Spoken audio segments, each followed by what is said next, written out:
The Cowboys? Yes, give me that question. In your heart. Deep down in your heart. Do you feel kind of bad? Well, me feel sorry. Listen, y'all, when it first happened, I was on the air the next day and I said, damn it, it was a catch. It should have been a catch. But do I care?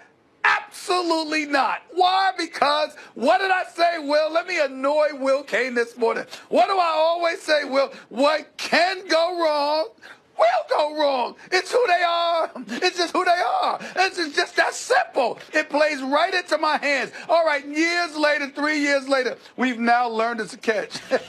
What's that going to do? They're going to rewind the clock and give Des Bryant the ball back and give the Dallas Cowboys an opportunity to win, which, by the way, they would have lost anyway because Aaron Rodgers would have still had the ball with about 4 minutes left. I mean, please, in Green Bay, Aaron Rodgers with the ball, that was going to be a loss anyway, as far as I'm concerned. But y'all can go ahead and talk about what might have been. It's the one thing that Cowboy fans are absolute experts at. Oh, what might have been? What might have been? You know, you win, you go 13-3 last year, sticking out your chest. Everybody talking about how they're going to win the Super Bowl. They lose, and they lost. Will, I remember this. They lost at 7:03. By 7:12, I got a call from one of my boys who's a Cowboy fan. You know we're going to win the Super Bowl next year, right? You know we're going to win the Super Bowl next year, right? Then this year comes up, Ezekiel Elliott gets suspended, right? Oh, don't even worry about it. We're going to be back next year. It's just that Ezekiel Elliott got suspended. Next year is going to be something else, just like the last 20 to 23 years has been something else. You got Emmitt Smith showing up in Minneapolis, okay, for the Super Bowl. You better watch your mouth about my Cowboys team. I said, ain't your Cowboys. Your Cowboys actually won. I don't know who the hell these imposters are. They are what they are. This is just the latest. The NFL Competition Committee, thank you. I appreciate the levity they have brought to my life. I am thankful for it because this doesn't change anything. First of all, they haven't decided whether or not they can reach an agreement on anything they want. It has no impact. It just gives the Will Canes and all of these pathetic, delusional, sorry, no good Dallas Cowboy fans just another reason to gripe, whine, and moan about what might have been. And I'm laughing about it. Ha! Good riddance. So what? Who cares? Take it away, Will. Have a good time. Let me go ahead and drink my latte. It's a vanilla latte, Will. It's a vanilla latte. Gripe. I'm going to drink this right now. You go ahead. Go ahead. Gripe, whine, and moan. See, I think for anyone watching this program, they probably always have to wonder, is this Will Cane's Cowboys bias? Or is it, in fact, Stephen A. Smith and, on occasion, Max Kellerman's Cowboys hatred? I present to you the last 4 minutes. That's all you'll have to ever know.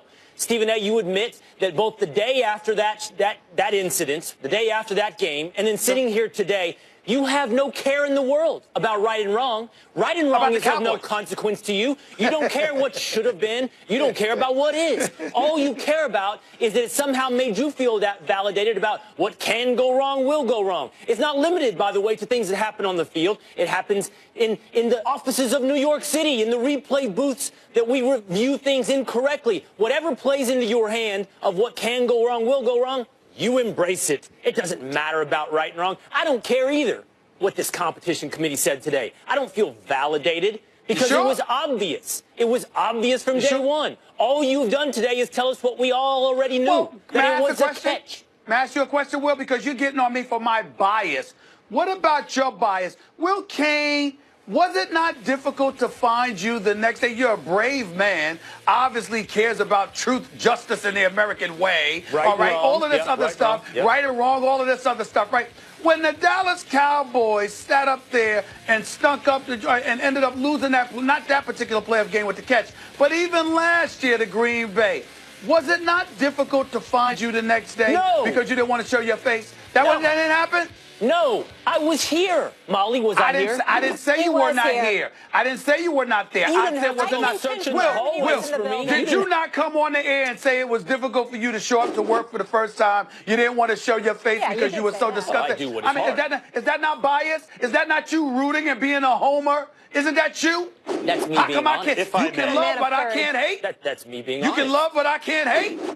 I do my job when it's hard and when it's easy. Max, take over.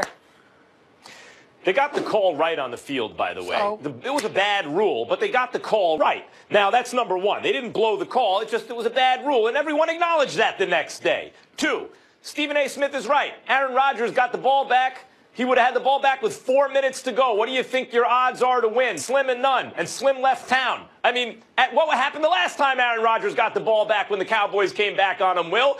You lost because Aaron Rodgers is the best who ever did it, and you likely would have lost again.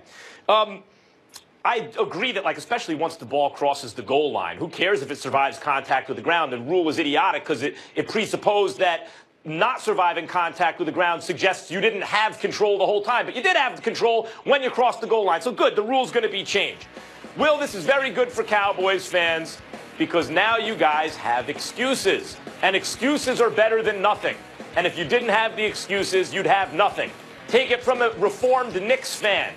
When the New York Daily News and the New York Post had Horace Grant's hand on one side of Charles Smith's hand and Scottie Pippen's on the other of his arm, and the refs didn't call the foul, and the Bulls went on to beat the Knicks and go on to the championship, I complained as a Knicks fan, had they called the foul, what? Had they called the foul, the Knicks would have lost some other way. No, Let's okay, face time it. out. Let me So tell it you gave or me, what. Let me so tell it you gave or me what. an excuse, and it made me feel better, and that's all you got is excuses. You should be happy Both for of this. you have done this now. I forgave it the first time. I ignored it when Stephen A. did it. Now you've done it as well, Max. You've waved your hand as though we can just assume Aaron Rodgers would have brought them back. Let me just explain to you what the situation would have been. The Cowboys would have been on the 1-yard line, and the clock would have been ticking. They almost inevitably would have scored to put themselves up 26-21. Give them one or give them two, however you want to do it.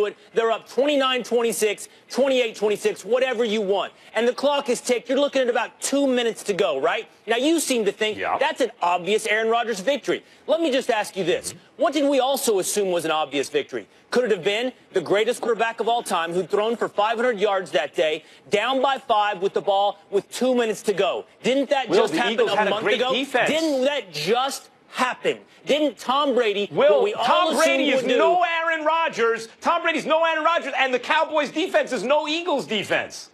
The Eagles' defense had gotten lit up for 500 yards that game. Your assumptions are just that. And you know what those assumptions do. You know what they do to you, not to me. Yes. You can spell it out. Yes. No, no. Tom Brady no, to and you the and Eagles, to me. And No. To you and to me. It puts us in the same boat. Me. You're making assumptions too. No. You're going with the counterfactual that they would have gone on to win the game and then won 2 more playoff games. I give you the Super Bowl. You have an excuse now, Will. Be thankful. I call on you, Stephen A. What is it? You have your hand raised. I have my hand raised, Will Kane, because would the catch have been a touchdown? I'm sorry, because Would the catch by Des Bryant have been a touchdown?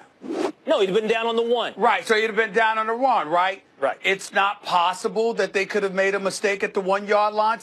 Hold it. You just brought up Tom Brady and how he threw for over 500 yards. We also saw Russell Wilson throw an interception at the half-yard line in the Super Bowl. We can't surmise that the Dallas Cowboys may have made a mistake and blown an opportunity as is their penchant to do. We don't know a lot of things. Murray So you bringing up that argument. DeMarco Murray was running through them. Wait a minute. You're bringing and Aaron Rodgers has made a career out of running through the Cowboys. So my point to you is, if you can make an assumption, why can't we? Because you're a Cowboy fan. What are you arguing? I just want to find out to do it. None assumptions. I want to find out what Will's arguing. Hold on. Will, what are you arguing? Are you arguing that had the rule been different, because it was called correctly, had the rule been different, the Cowboys not only would have scored, would have prevented Aaron Rodgers from scoring, all they needed was a field goal, at least to send it to overtime, right?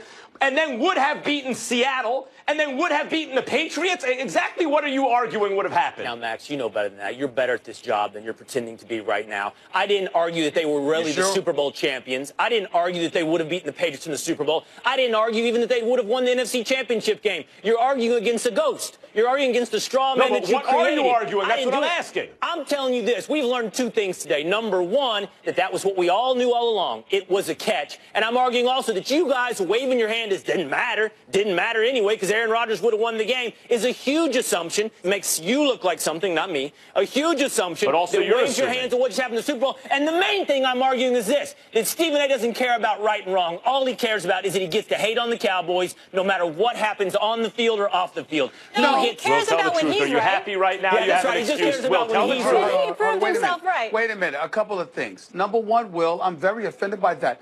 I care. Oh, I please. care a great deal. But here's what I care All right. about, Will Kane. I care about it's not about hating on the Cowboys. We gotta go. Hold on, Molly. I despise these Cowboy fans. And right. this is yet the latest piece of evidence that validates my disgust with y'all. Okay, because can now we y'all all want to just talk about what accept might the have past? been. He's right, Let's accept Will. the past, stop Will, he's reliving right. what's behind us. The present's a gift, Will, okay? Let's move on. Cowboys win the Super Bowl, too. Oh, Lord. Yep, see that? That's why Jerry Jones gets to operate like that. Because you Cowboys fans keep him in not visiting business. President Trump's White House. Find out why they're doing instead, Anna.